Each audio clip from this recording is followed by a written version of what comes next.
नोरमा group, जो सोचता है वो करता है। आपके अपने सपनों का आशियाना।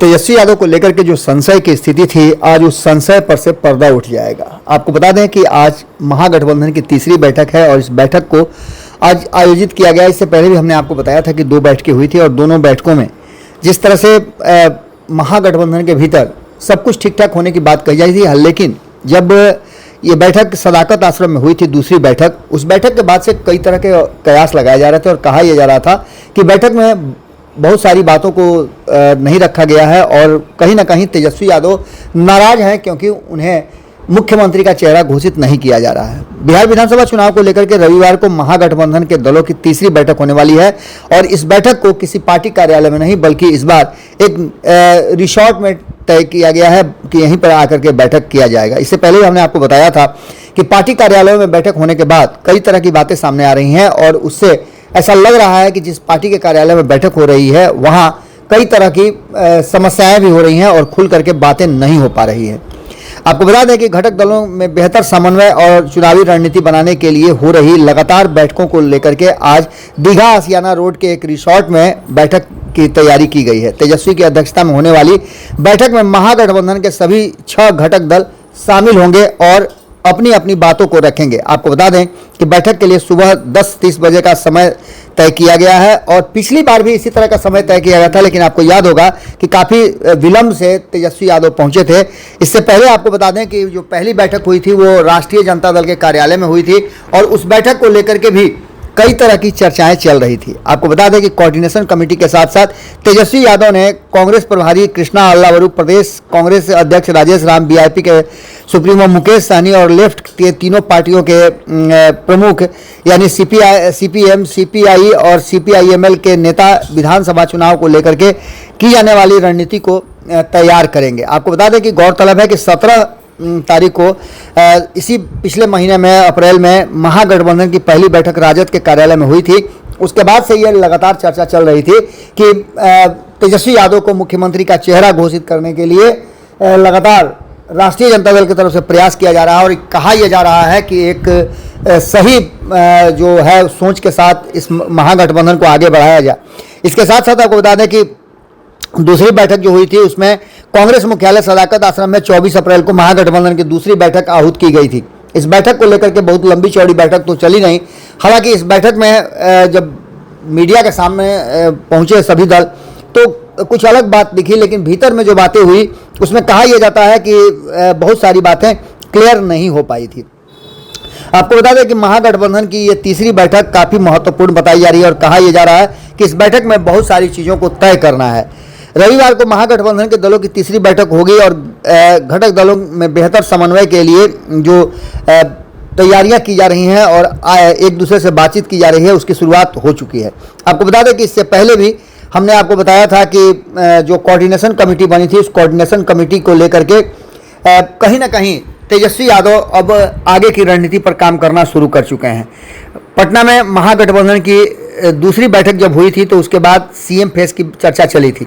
सीएम फेस को लेकर के कोई भी बात नहीं हो पाई थी और महागठबंधन में शामिल तमाम दलों ने इस पर कोई मुहर नहीं लगाई थी। लेकिन आपको याद होगा कि एक तरफ मुकेश सहनी और तो दूसरी तरफ वाम दलों ने तेजस्वी यादव को मुख्यमंत्री मान लिया है। अगर कहीं विरोध हो रहा है तो वो या फिर खुल करके सामने नहीं आ रही है तो एकमात्र कांग्रेस पार्टी है। बिहार की सियासत के लिए आज का दिन बेहद खास माना जा रहा है क्योंकि एक तरफ जहां आपने देखा होगा कि पिछली बैठक जो हुई थी उसके बाद से कई परिवर्तन भी हुए हैं, जिसमें नरेंद्र मोदी ने जो जातीय जनगणना कराने की बात की है और खास करके महागठबंधन की ये अहम जो कहा जा रहा है तो मुद्दों में से एक था।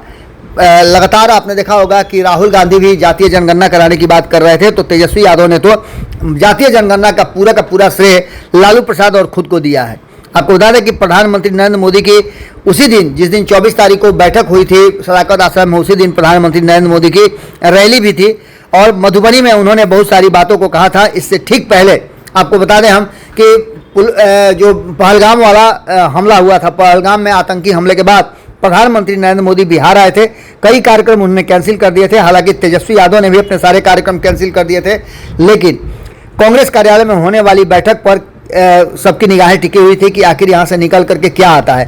क्या नेता प्रतिपक्ष तेजस्वी यादव को कोऑर्डिनेशन कमेटी के अध्यक्ष के रूप में शामिल होने के बाद कांग्रेस एक बार फिर से उन्हें सीएम का फेस मान लेगी? इन सारी बातों को लेकर के जो चर्चाएं हुई, इसके बाद ये भी कहा जा रहा था कि क्या और दल भी इस महागठबंधन का हिस्सा बनेंगे।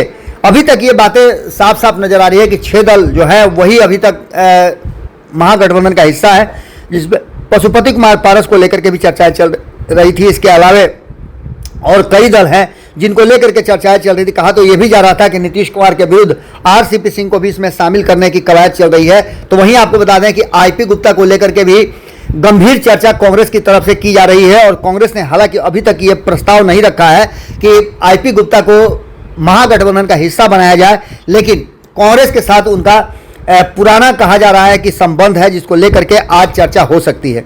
एक तरफ पशुपति कुमार पारस तो दूसरी तरफ आईपी गुप्ता को लेकर के भी आज की बैठक में चर्चा हो सकती है। तो वहीं आपको बता दें कि इस बैठक में आज सबकी निगाह इस बात पर टिकी हुई है कि क्या कोऑर्डिनेशन कमेटी का गठन करने के बाद कोऑर्डिनेशन कमेटी किन किन मुद्दों पर चर्चा कर रही है और किन किन मुद्दों पर अलग अलग घटक दल के नेताओं ने उसके सामने प्रस्ताव रखे हैं, जिस पर बातचीत होगी और आगे की रणनीति बनाई जाएगी।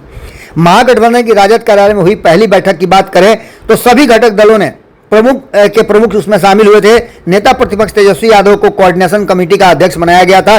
सभी दलों ने एकता दिखाते हुए चुनाव में साथ लड़ने की बात कही थी। वहीं सीएम फेस को लेकर के नेता प्रतिपक्ष तेजस्वी यादव ने प्रेस कॉन्फ्रेंस के दौरान कहा कि सभी बातों पर सहमति बन चुकी है, एक ही दिन में सब कुछ नहीं बता सकते हैं, थोड़ा इंतजार का मजा लीजिए।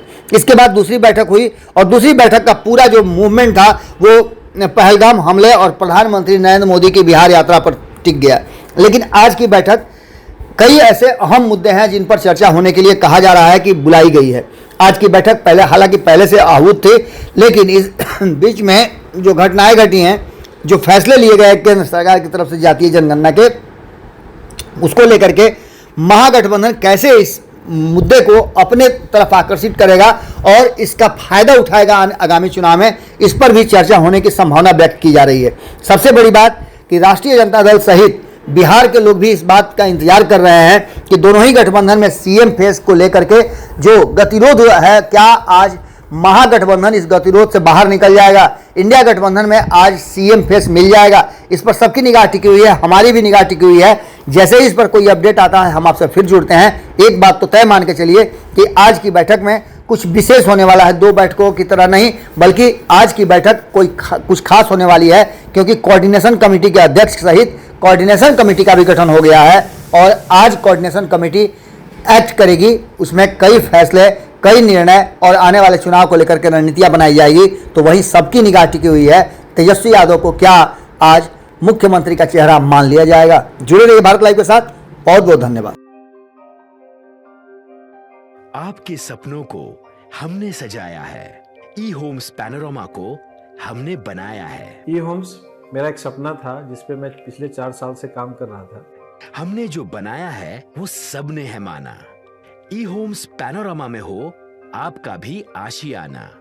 और फाइनली हमने 2021 में इस प्रोजेक्ट को लॉन्च किया। बहुत लोग अप्रिशिएट कर रहे हैं कि पूर्णिया जैसे शहर में, बिहार के, एक तो बिहार की बात करें उसमें भी पूर्णिया जैसे छोटे जगह में इस तरह का लाइफस्टाइल देना, ये सुन के हम लोगों को बहुत अच्छा लगता है। ई होम्स में हमने कुछ और भी किया है, जैसे हम जिस जगह में रह रहे हैं हमारे फैमिली सिक्योर हो, उनको सिक्योरिटी का ध्यान में रखा है।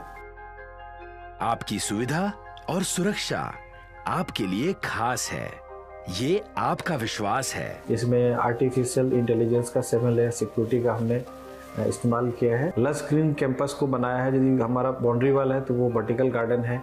ये जितनी भी फैसिलिटी होता है एक इंटरनेशनल टाउनशिप में ई होम्स है, ये हम लोग विश्वास नहीं कर पा रहे हैं। जो भी हमारे मित्र, दोस्त या जो भी हमारे बाहर के बाहर आते हैं तो हम लोगों को बहुत अच्छा सुनने को मिलता है और बहुत अच्छा क्रेडिट मिल रहा है। वो सारा हमने सिर्फ एक बिल्डिंग नहीं बनाया, हमने एक बहुत अच्छा लाइफस्टाइल दिया ई होम्स में, और मेरा एक सपना था जिसको मैं आज फुलफिल होते हुए देख पा रहा हूँ। ये आपका आवास है।